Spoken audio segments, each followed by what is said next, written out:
Rivers Assembly members threaten to resign if Fubara is not impeached. 6 farmers killed in fresh plateau attack.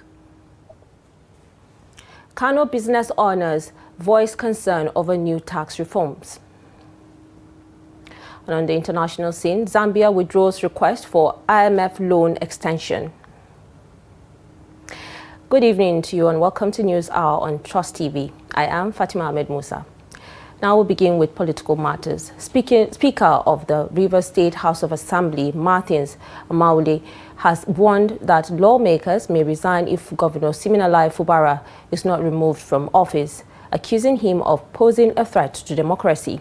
Amaule said the crisis is between the governor and the constitution, not between Fubara and FCT Minister Nyesom Wike, insisting the assembly will not allow what he described as a constitutional violations to continue. The warning comes after the House formally began impeachment proceedings against Governor Fubara and his deputy, Ngozi Odu, with 26 lawmakers endorsing allegations of gross misconduct. Mr. Speaker, by your leave, may I lay this at the table. Please do so. Distinguished colleagues, the Majority Leader, one house please, order. The Majority Leader has just laid before the House the notice of allegations of gross misconduct brought pursuant to Section 188 of the Constitution of the Federal Republic of Nigeria as amended 1999, and this particular letter was signed by 26 members of the Rivers House of Assembly, which the Majority Leader has read their names. Distinguished colleagues, I am now in receipt of this letter, and pursuant to the sections of the 1999 Constitution as amended, I will ensure that this letter is forwarded to His Excellencies Siminalayi Fubara, GSSRS, Governor of Rivers State, within 7 days. Distinguished colleagues, I will do that. Rest assured, I will not renege. I will do my job in line with the Constitution. Thank you.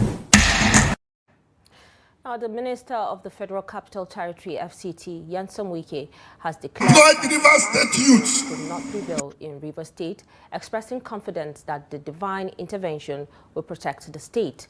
Wike made the statement on Thursday during a thank-you visit to Bonny Island, Rivers State. His remarks comes amid heightened political tension in the state following the commencement of impeachment proceedings by the Rivers State House of Assembly against Governor Siminalayi Fubara and his deputy. Although Wike did not directly mention the impeachment process, his comments are widely seen as a reaction to the unfolding political crisis in the state. Employed Rivers State youth, 10,000. The person we handed over power to, instead of allowing the 10,000 youth to cancel that job. 10,000 youth. A bad child is a bad child.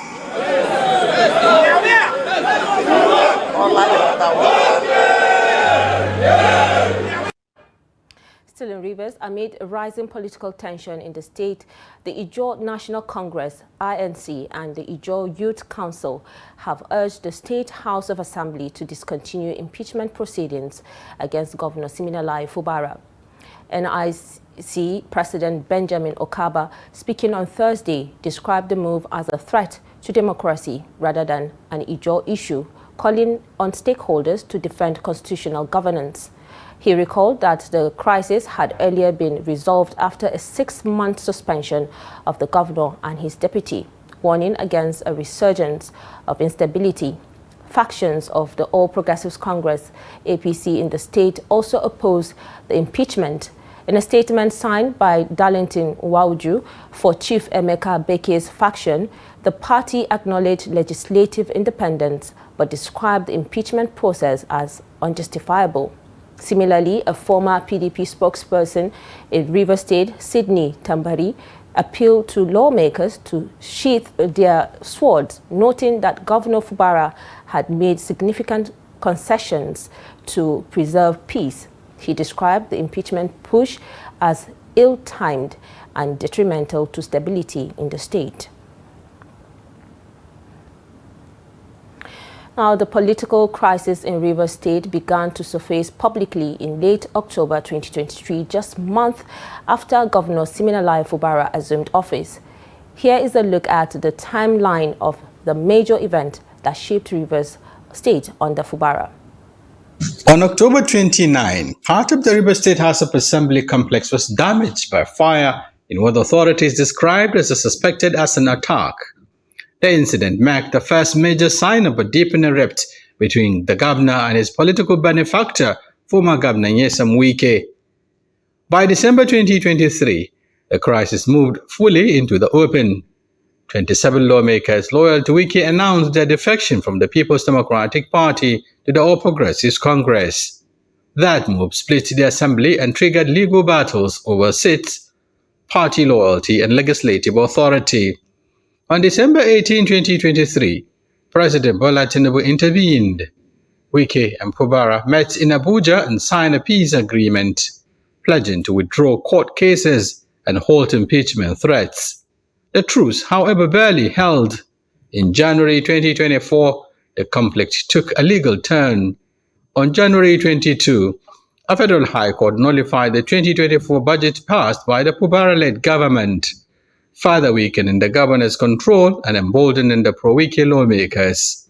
Tensions simmered through 2024, with both camps trading accusations while governance slowed. By early 2025, the struggle had escalated beyond the state control. On February 28, 2025, the Supreme Court delivered a landmark ruling recognizing the pro-Wike lawmakers as the legitimate Rivers State House of Assembly. The court also nullified local government elections conducted under Fubara, shifting the balance of power decisively. Barely 2 weeks later, on March 14, 2025, the Assembly served formal notices of alleged misconduct against Governor Fubara and his deputy, signaling the start of impeachment proceedings. The situation reached a breaking point on March 18, 2025, when President Tinubu declared a state of emergency in Rivers State. Governor Fubara, his deputy, and the House of Assembly were suspended for 6 months, and a sole administrator was appointed to run the state. As emergency rule unfolded, political realignments continue behind the scenes. By December 2025, 16 lawmakers formally defected from the PDP to the APC, tightening the ruling party's grip on the state's legislature. Days later, on December 9, 2025, Governor Siminalayi Fubara announced his defection from the PDP to the APC, a move widely seen as an attempt to survive politically and stabilize his hold on power. The feud, however, remained unresolved. In early January 2026, the Rivers State House of Assembly resumed impeachment proceedings against the governor, accusing him of breaching earlier peace agreements. Around the same period, Nyesom Wike publicly renewed his attacks on Fubara, questioning his loyalty and leadership, even as debates intensified within the APC over who truly controls Rivers politics. What began as a disagreement between a godfather and his successor has now become one of Nigeria's most consequential political battles, reshaping party control, testing institutions, and redefining power in Rivers State.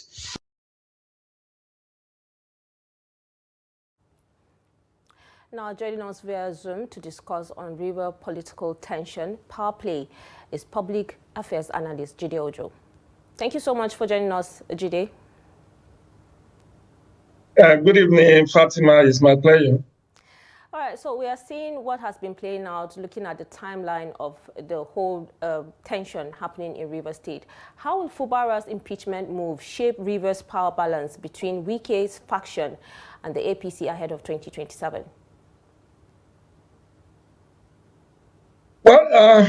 Well, what's happened today in Port Harcourt is a cause for concern for me, even though it's not totally unexpected. But as you said in your question, it's all about 2027.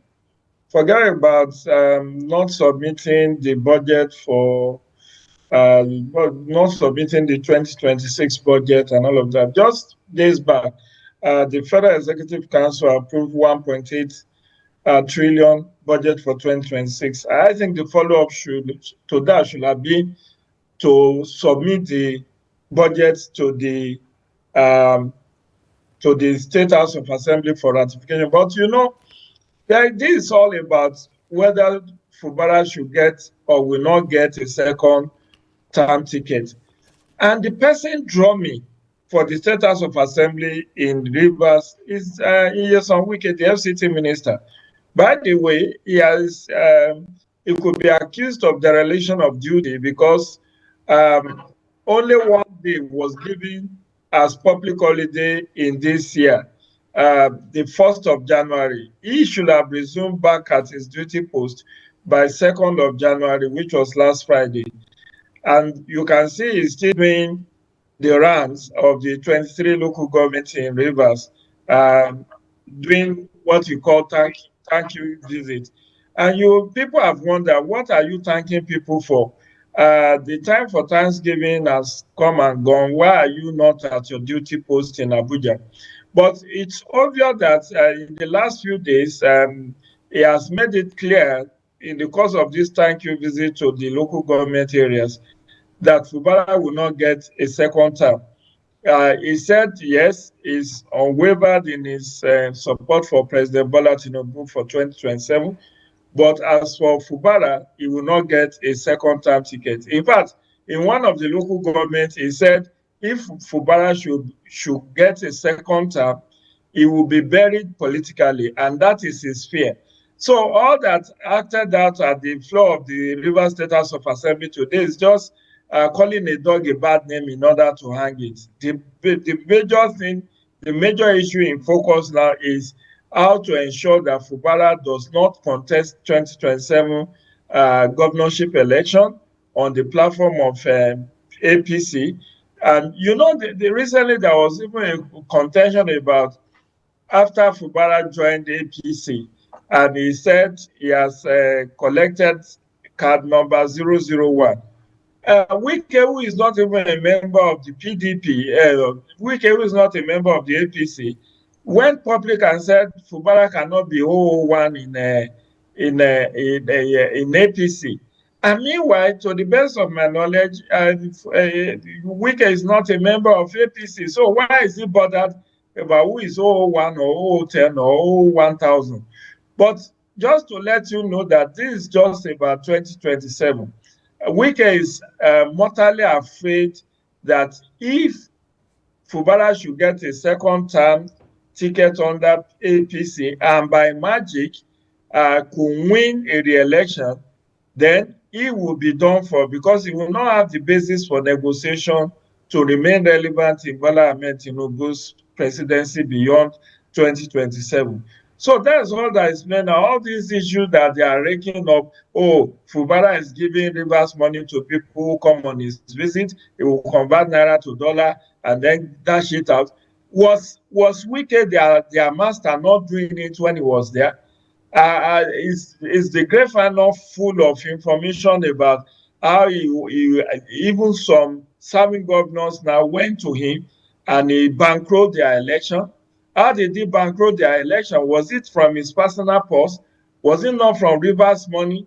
So this whole issue of calling a dog a bad name in order to hang it is just rabble-rousing.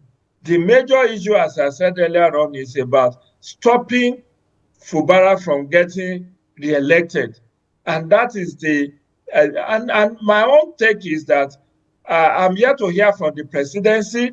I'm also here to hear from the leadership of the APC in Abuja, particularly the national chairman. Don't forget that a few days ago, the national secretary of APC, Senator Ajibola Bashiru, and Wike were locked in a public spat when Ajibola Bashiru said, as far as APC is concerned, the governor is the #1 citizen in that state and in the party. and that that is a settled issue. But Wike came out and said Ajibola Bashiru should mind his own business. He is going to even lodge complaint on him when the president comes back. He should not meddle in Rivers affairs. So all of this that came out today is just a accumulation of that. So that's why I'm saying I'm waiting to see. There's a statement credited to Opus Odima, the chairman of Progressive Governors Forum, that they are going to stand behind Fubara. I hope that is true. But beyond the governor standing behind Fubara, it's not just about rushing to court, it's about prevailing on President Bola Ahmed Tinubu, even from Paris where he is, to ensure that Fubara is not impeached and that this issue is resolved amicably. All right, Mr. Jude, let's talk about peace accord.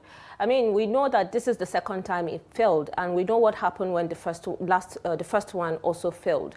Are you concerned about the fact that history could repeat itself in Rivers State again? Well, history can, but lightning does not strike twice at the same spot. I don't think President Bola Ahmed Tinubu will want to impose another state of emergency, even though Supreme Court seems to have strengthened his hand that he can actually declare state of emergency and suspend elected representative of the people.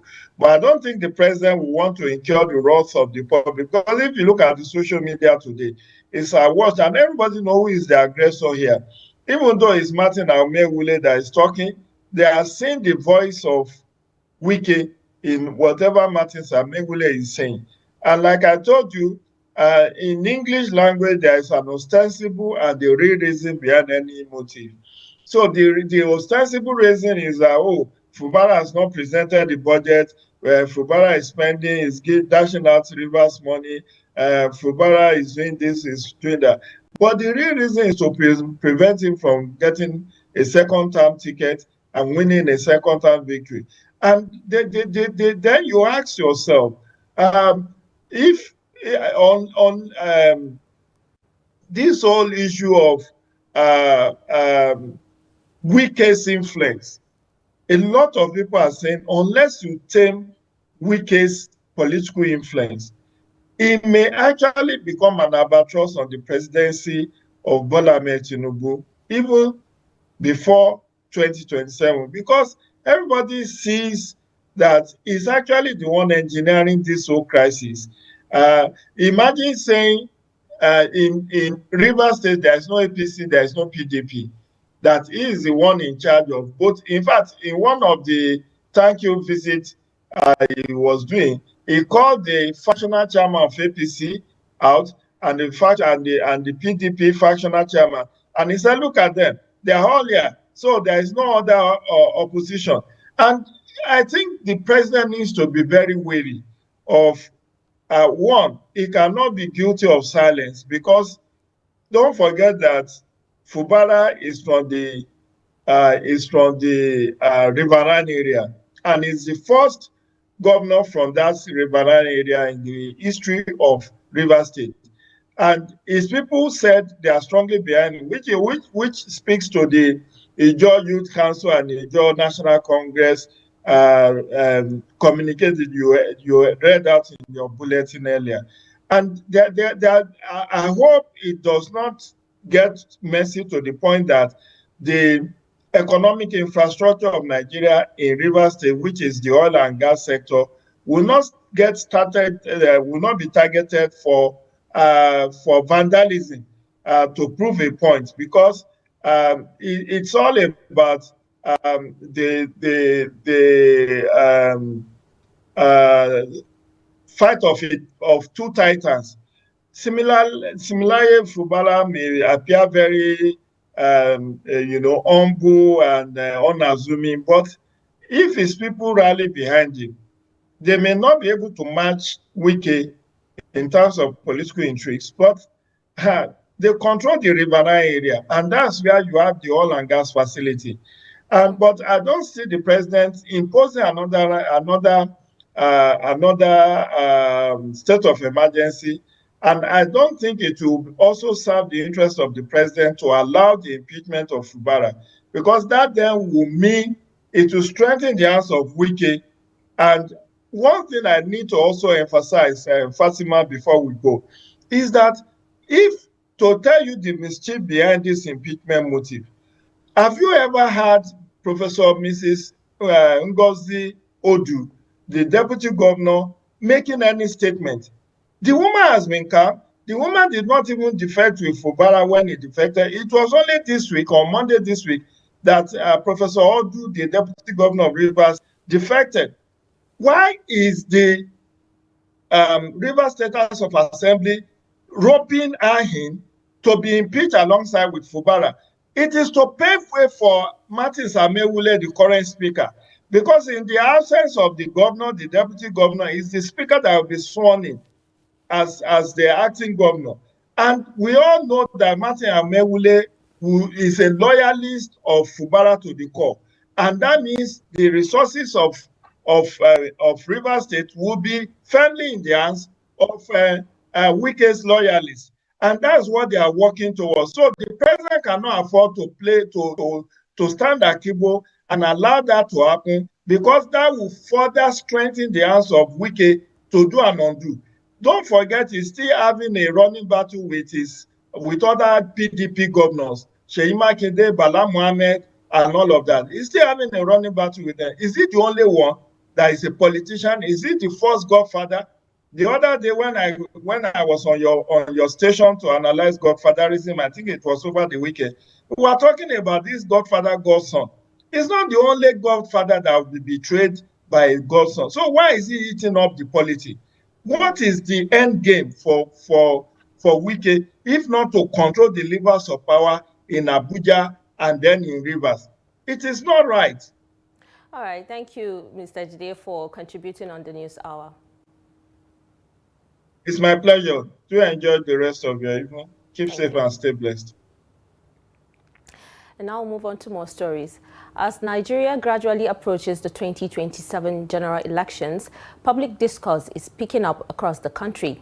In Taraba State, particularly in Jalingo, citizens are already voicing expectations, criticisms, and cautious optimism, about the forthcoming polls. This is the report. With more than 2 years to go, discussions about leadership, governance, and electoral credibility are becoming common in Jalingo and across Taraba State. Many residents say their opinions are shaped by past elections and the current state of governance. A recurring concern is the credibility of the electoral process, with calls for the Independent National Electoral Commission, INEC, to improve transparency, logistics, and technology to ensure free and fair elections. What is happening politically in Taraba State is not different from what is happening all over the country. Although Taraba has its own peculiar democratic, movement. As a matter of fact, from the inception of this state, the 1991, okay, when the state was created, the successive administration that we have in the state has been PDP, and it has only been the PDP. That is to tell you that there is no strong opposition on ground. Now the governor has defected to APC. The trend of events is going to continue like that because there's no strong opposition. Others have expressed frustration with political parties, accusing them of manipulating primaries and selecting candidates without offering clear policy alternatives. Residents, especially youth, are demanding issue-based campaigns instead of politics driven by ethnicity, religion, or financial influence. If the electoral empire will allow the people's vote to count, it will be very, very good and impressive. The fact is that no matter how they struggle, no matter like they are doing this registration now, no matter how they do the registration, on the election day or during campaigns, the politicians will go around, do their campaigns, promise people what they will do for them if they come out and vote. But at the end of the day, they will not allow the people's vote to count. In rural communities, citizens emphasize the need for leaders who prioritize infrastructure, healthcare, and agriculture. Many say their participation in 2027 will depend on whether political actors engage sincerely with grassroots concerns. Yet, not all opinions are negative. Some remain hopeful that electoral reforms and voter education could lead to credible elections. Early discussions and public scrutiny are seen as tools to pressure political actors to act responsibly. When you talk about credibility in Taraba State, I will emphatically say that in terms of credibility, we are lagging behind. Simply because the candidate the masses wanted to be their governor, to be ruling them in the states, they are not given. Look at the last election. Somebody that promised heaven and earth, and nothing is happening in the states. Take a look at the state secretariat. For how many years renovation is going on, nothing is happening. Today, you will see that a lot of Nigerians believe they are not getting what they really wanted to get. But when you talk of credibility, it should be a process that comes and it's acceptable by all the majority of Nigerians. But when you look at it first, the voter turnout is always maybe less than 40%, 30%, or even those registered voters, not even to talk of Nigerians. So in most cases, we do have just the voices of a few. Political analysts note that public criticism reflects a growing democratic awareness, but caution that trust will only improve if words are matched with actions. When you have an opposition coming in, it will not be as wealthy as somebody who is on seat. So it's going to be a winner and the same song, old song that you know. So that means the person on seat will at the end of the day dictate the pace. So that is what is practice in Taraba State, and I don't think I can see anything changing from that. As 2027 approaches, expectations remain high for many in Jalingo and across Taraba. The election represents not just a change of leadership, but a test of Nigeria's democratic maturity. Now we'll move to legal matters. Former Chief of Army Staff Lieutenant General Tukur Yusuf Buratai, retired, has filed a 1 billion defamation suit against another retired senior military officer, Major General Danjuma Hamisu Ali Kefi, retired, before the Kaduna State High Court. The suit, filed on January 8, 2026 at the Kaduna Judicial Division, accuses Ali Kefi of making and circulating false, malicious and defamatory statements, allegedly linking Buratai to terrorism financing. The defendant and according to the court document, Buratai alleges that Ali Kefi granted interviews in 2025 in which he insinuated that the former army chief had links to terror suspects and financiers and was involved in conspiracies to cover up terrorism-related activities during his tenure as Chief of Army Staff. The plaintiff said the publications were widely circulated on platforms such as Facebook, X, formerly Twitter, WhatsApp, and Instagram, giving the allegations both national and international reach. In his statement of claim, Buratai described the allegations as entirely false, stressing that he has never been investigated, indicted, or convicted for terrorism financing, or any related offense. Now, the Nigeria Air Force, NAF, has begun moves to fast-track the accusation of 12 AH-1Z attack helicopters from the United States to boost its combat capabilities. The Chief of Air Staff, Air Marshal Sunday Anike, led a program management review meeting with senior U.S. government officials and representatives of Bell Textron from January 5th to 6th, 2026 in San Diego, California. Anike described the acquisition as a major boost to Nigeria's air power and reflection of strong defense cooperation between Nigeria and the United States. He stressed the need to complete production on schedule and within budget, noting that the helicopters will enhance precision strikes, support ground troops, and minimize collateral damage. He thanked President Bola Ahmed Tinubu for his support and reassured Nigerians of NAF's commitment to tackling terrorism and criminality with professionalism and accountability. Now, on a sad note, at least 6 farmers have been killed and 1 injured in separate attacks in Foron and Gero communities located in Jos South and Birkin Ladi local government areas of Plateau State. According to Solomon Daliop, National President of the Birom Youth Molder Association, BYM, 5 farmers were shot at a mining site in Gero around 9:34 a.m., with the attackers forcing miners to flee. In a related incident, BYM spokesperson Ruang Tengwang said 1 person was killed by armed men near Foron in Birkin Ladi. Eyewitnesses claimed the assailant had been stationed near the Bisichi axis and had earlier issued an ultimatum for residents to vacate the area by January 7, 2026. After the attacks, the attackers reportedly retreated towards Bisichi.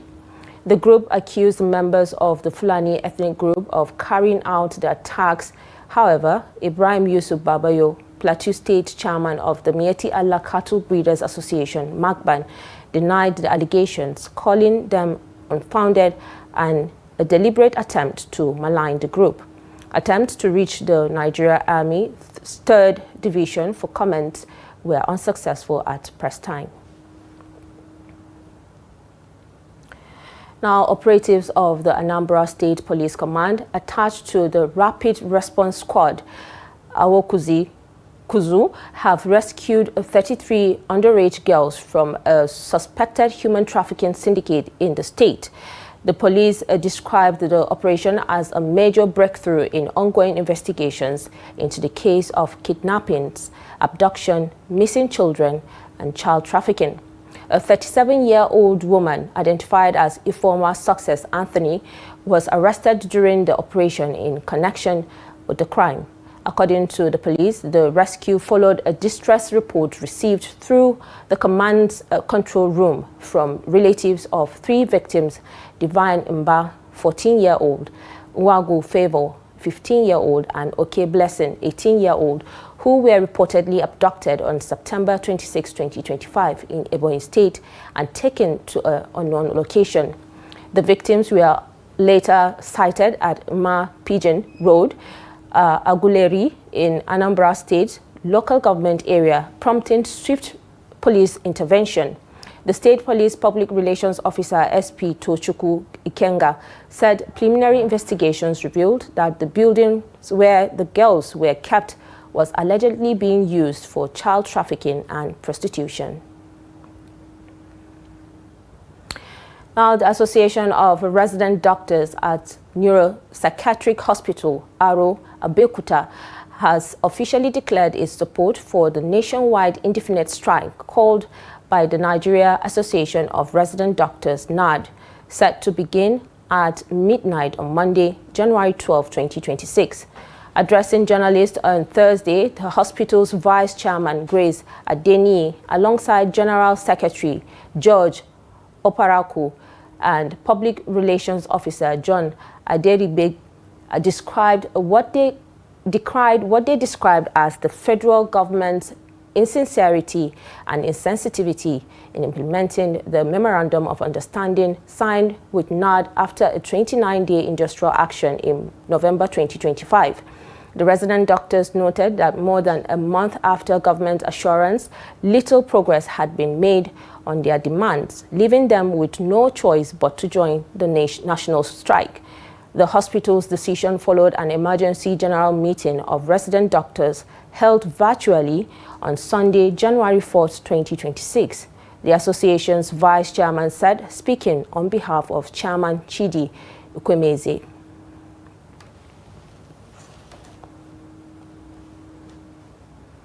You're watching News Hour on Trust TV. Coming up after the break,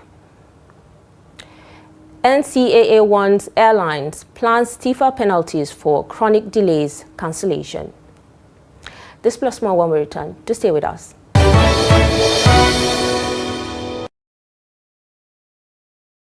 Welcome back. If you're just joining, this is News Hour on Trust TV. Now here's a recap of our top stories again. We told you that Rivers Assembly members threatened to resign if Fubara is not impeached. 6 farmers killed in fresh plateau attack. And now we'll move on to more stories. The Nigeria Civil Aviation Authority, NCAA, has warned domestic airlines over persistent flight delays and cancellations, indicating plans to impose stiffer penalties on operators with poor operational performance. The NCAA spokesperson, Michael Achimogu, said on Thursday that although the federal government has consistently supported airlines amid prevailing industry challenges, recent developments have made it necessary to enforce tougher sanctions where insufficiencies persist. Achimogu, who spoke via X, formerly Twitter, noted that while many flight disruptions are often caused by factors beyond the control of airlines, operators must take greater responsibility for passengers' welfare, particularly in the area of timely and effective communications. He stressed that airlines are expected to promptly inform passengers of delays or cancellations and provide necessary assistance in line with aviation regulations. The aviation regulator reaffirmed its commitment to protecting passengers' rights and ensuring improved service delivery across the industry, warning that airlines that repeatedly fail to meet operational standards will face stricter regulatory actions. Now, the All Farmers Association of Nigeria, AFAN, has called for sustained dialogue, awareness and enforcement of government's policies as a lasting solution to recurring farmer-herder clashes in Jigawa State. The call came during a stakeholders meeting held in Dutse, bringing together farmers, herders, security agencies and civil society groups. Trust TV's Rabiu Ali reports. Farmer-herder clashes remain a serious challenge in part of Jigawa State, affecting food production, livelihoods and peaceful coexistence. To address this, the All Farmers Association of Nigeria, AFAN, convened a stakeholders dialogue aimed at finding practical and sustainable solutions. Speaking at the forum, AFAN Jigawa chairman Awalu Garba highlighted ignorance and lack of awareness of government policies as major causes of the conflict. Public safety and security is very paramount importance here in our state. That is why we have arranged or organized this forum in order to create an awareness among all the stakeholders, the farming sector and likewise the herders sectors, to understand ourselves, to live in peace and harmony in order to be able to cultivate our land, to rear our animals in a peaceful manner. Participants also welcomed the establishment of a Federal Ministry of Livestock, describing it as timely and capable of modernizing the sector while creating jobs. We are very, very grateful for this occasion because we have discussed a lot about our problem between headmen and the farmers regarding our farming activities and our day-to-day activities. And inshallah, this discussion will be very important for us because we are going to extend or we are going to discuss about these issues with our local with our members in their respective communities. Associate Professor Adogar Bajangargadi urged Fulani parents to embrace both Islamic and Western education for their children, noting it fosters understanding and peaceful coexistence. Education helps people understand society, laws, and peaceful living. Fulani children must be educated to prevent recurring conflict. At the end of the meeting, farmers and herders expressed satisfaction, urging the government to allocate grazing lands, protect farms, and enforce laws against offenders. Stakeholders agreed that ongoing dialogue, awareness, and strict enforcement remain key to ending farmer-herder clashes in Jigawa State. From Jigawa, Ali Rabiu Ali, Trust TV News. Now, anger is mounting in Makurdi, the Benue State capital, as residents protest soaring electricity tariffs despite epileptic power supply. Consumers say they are paying more but getting less, with frequent blackouts disrupting daily life and crippling small businesses. The situation has sparked renewed calls for urgent action from power distribution companies and government authorities. Our correspondent reports. Electricity supply continues to dwindle across Benue State. Residents of Makurdi are expressing frustration over what they describe as high tariffs imposed by the Jos Electricity Distribution Company JED, despite persistent power outages.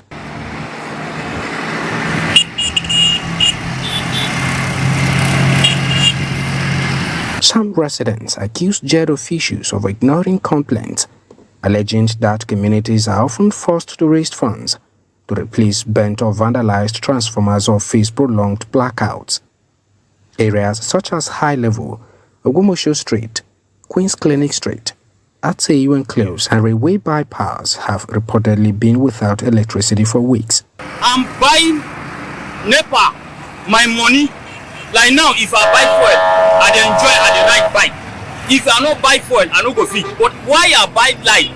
Government, I don't want to give us light. Since where they don't start, where they don't breathe, say they go fix all those things. We the buy, we the give the money, we let the still light. The part of power supply now is becoming an issue, ranging from I don't want to say no supply at all, but I'll say low supply to high tariff. It's frustrating. Like here in High Level, we're buying 4 units at 1,000 naira. Then here in my own house here, we use light on average 7 units per day. So the 7 units, we don't put burner.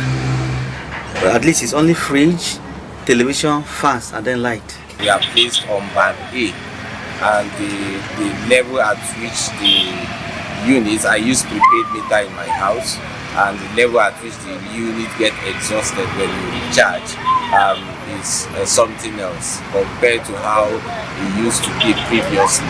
Responding to the allegations, the business manager of JED in Makurdi, Engineer Israel Jonah Osho, dismissed the claims.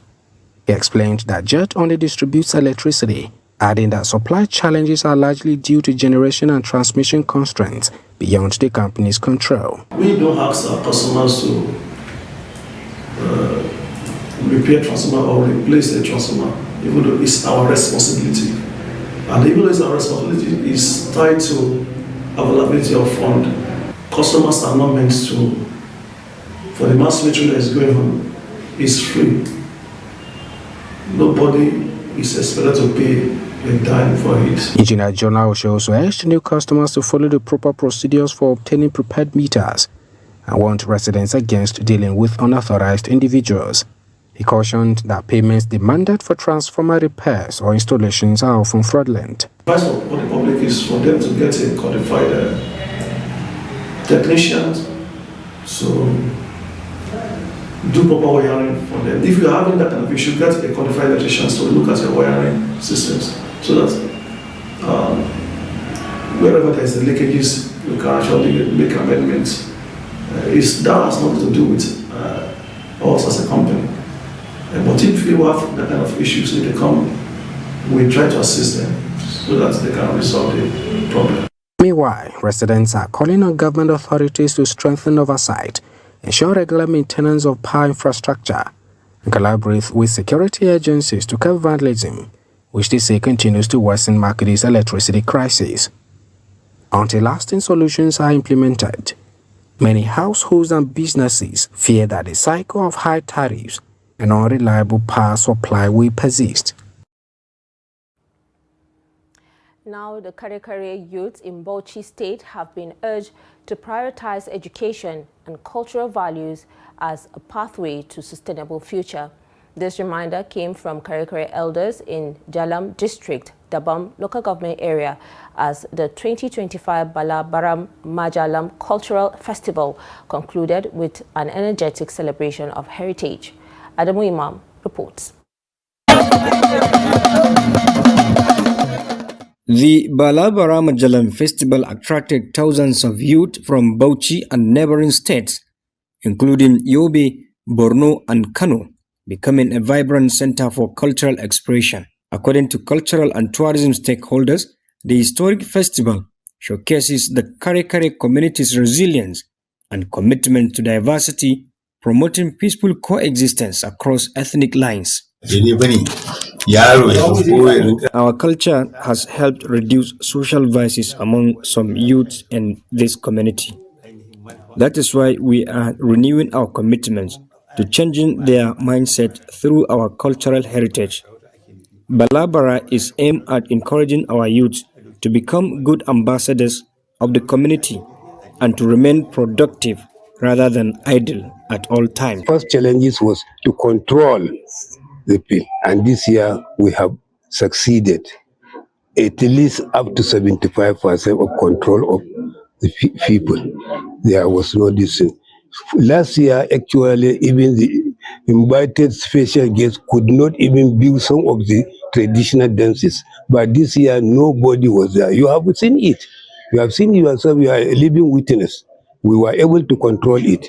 And in fact, the only thing that has not happened the first challenge, because the center of our cultural festival this year is to display our cultural food. As we predict, every member of the Kare community, when he goes back to his village, what he's going to do, he will continue. He will strictly with what the Bakui said.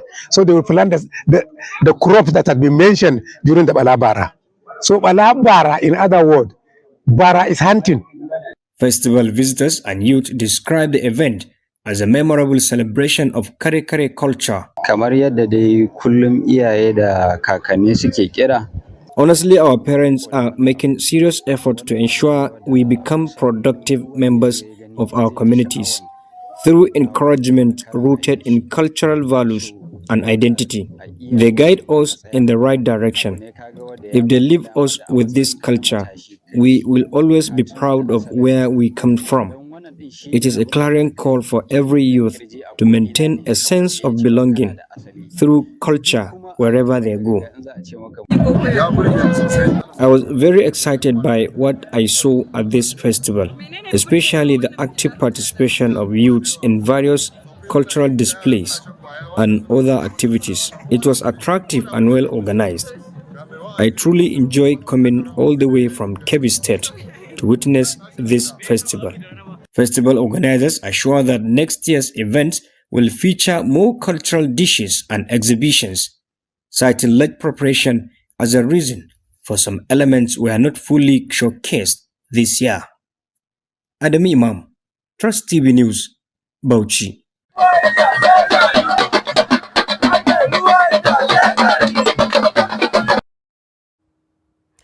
Now, the new Tax Reform Act, signed into law by President Bola Tinubu in June 2025, has now taken effect. Of the four legislations, the Nigerian Tax Act and the Nigerian Tax Administration Act directly affect individuals and businesses from January 2026. As implementation begins, businessmen in Kano are expressing both optimism and concern. Abdulaziz Ibrahim reports. In Kano, traders and business leaders are voicing mixed reactions to the new tax reforms. While some see potential benefits, many business owners fear the changes could further strain already fragile profit margins.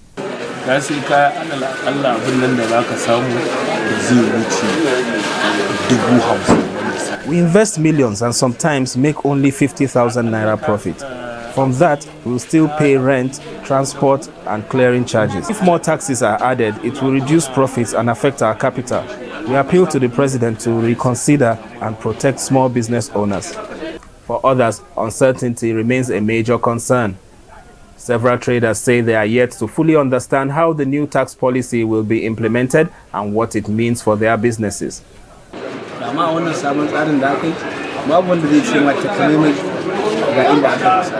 There is still a lot of confusion. No one can clearly explain what the new tax policy entails. Before now, local, state, and even federal officials collected different taxes from us. With this new policy, we honestly don't know what will happen. On the other hand, some business leaders see opportunities in the reforms, particularly in areas of tax harmonization and automation, which they believe could reduce multiple taxation and improve compliance. Our taxes were before now not as sophisticated as what the new tax law has brought.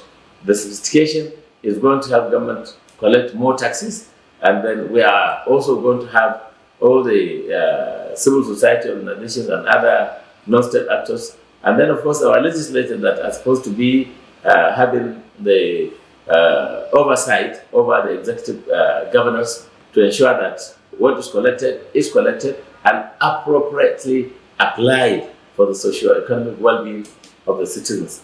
Manufacturers, however, remain cautious. While welcoming the idea of harmonized taxes, they express concerns over implementation, infrastructure challenges, and the overall cost of doing business. We manufacturers were very much skeptical with this new tax law. Why? Because we felt that government is owing us a lot. Fuel subsidy was removed. We expected to see a lot of changes. Electricity from 4,000 megawatt, we expected to, by now, at least 2-3 years down the line, it's supposed to go up to like 6,000, 8,000 or 10,000 megawatt. But up to now, we are still battling around 4,000 megawatt. Why? Why is the money? Also, we are looking about our infrastructure, roads. Where are they? As Nigeria's new tax law takes effect, Kano's business community reflects the broader national debate. Small traders fear shrinking profits, manufacturers demand improved infrastructure, while business leaders highlight the promise of automation and streamlined taxation. For many, the success of the reforms will depend not just on policy design, but on clarity, fairness, and effective implementation. Abdulaziz Ibrahim, Trust TV News, Kano. And now in business, the National Cashew Association of Nigeria has said Nigeria's cashew industry has the potential to generate up to $10 billion in annual revenue and create millions of jobs if production and processing are properly structured. The projection was disclosed in Abuja by President of NCAN, Ojo Joseph Ajanauku, during a media briefing ahead of the association's 2026 National Conference and Nigeria Cashew Day. Ajanauku said Nigeria possesses vast untapped agricultural potential, noting that out of the country's estimated 92 million hectares of arable land, only a fraction is currently under cultivation.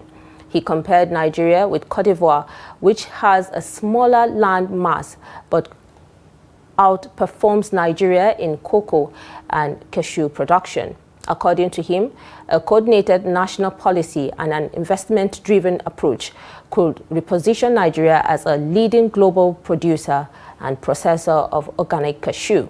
He noted that even cashew byproducts such as cashew cake sell for about $0.95 per kilogram on the international market, highlighting the economic opportunities within the value chain.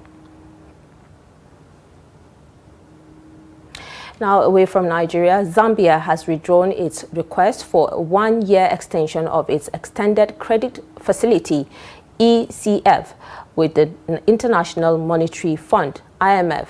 The fund announced on Wednesday without giving a reason for the decision. The ECF program, agreed in 2022, was designed to help Zambia stabilize its public finances after the country defaulted on its international debt in 2020. An extension would have unlocked an additional 145 million in IMF support and kept the country under the fund's monetary framework. With the withdrawal, Zambia will now rely on domestic revenue mobilization, financial markets, and support from other partners to address any remaining funding gaps. The development comes as Zambia grapples with double-digit inflation ahead of its August general election. However, the government is projecting an improved outlook for 2026, forecasting that the budget deficit will fall by more than half and that the economic growth will exceed 6%. The IMF said the sixth and final review of Zambia's ECF agreement is expected to be presented to its executive board later this month. And now for sport news, let's join Kabir Lawan.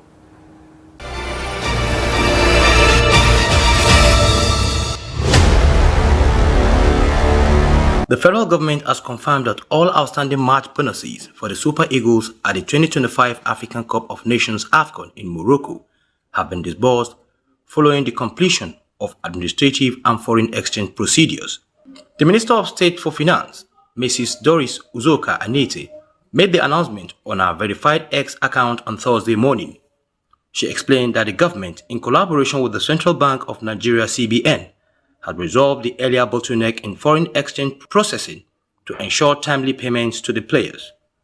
According to the minister, all group stages bonuses have now been cleared, the necessary regulatory steps and final transfer to the players' accounts had already been in progress. Earlier, the Super Eagles had threatened not to travel to Marrakesh for their next match against Algeria on Saturday, unless all outstanding bonuses were paid by the Nigerian Football Federation (NFF). Uzoka Anete added that a fast-track conversation process have been introduced to meet players' preferences for foreign currency payment, adding that the final transfer to the domiciliary account are currently in flight and are expected to reflect starting today or tomorrow. The minister also outlined measures to prevent further delays in players' payment. That's Sport News. I am Kabir Lawal.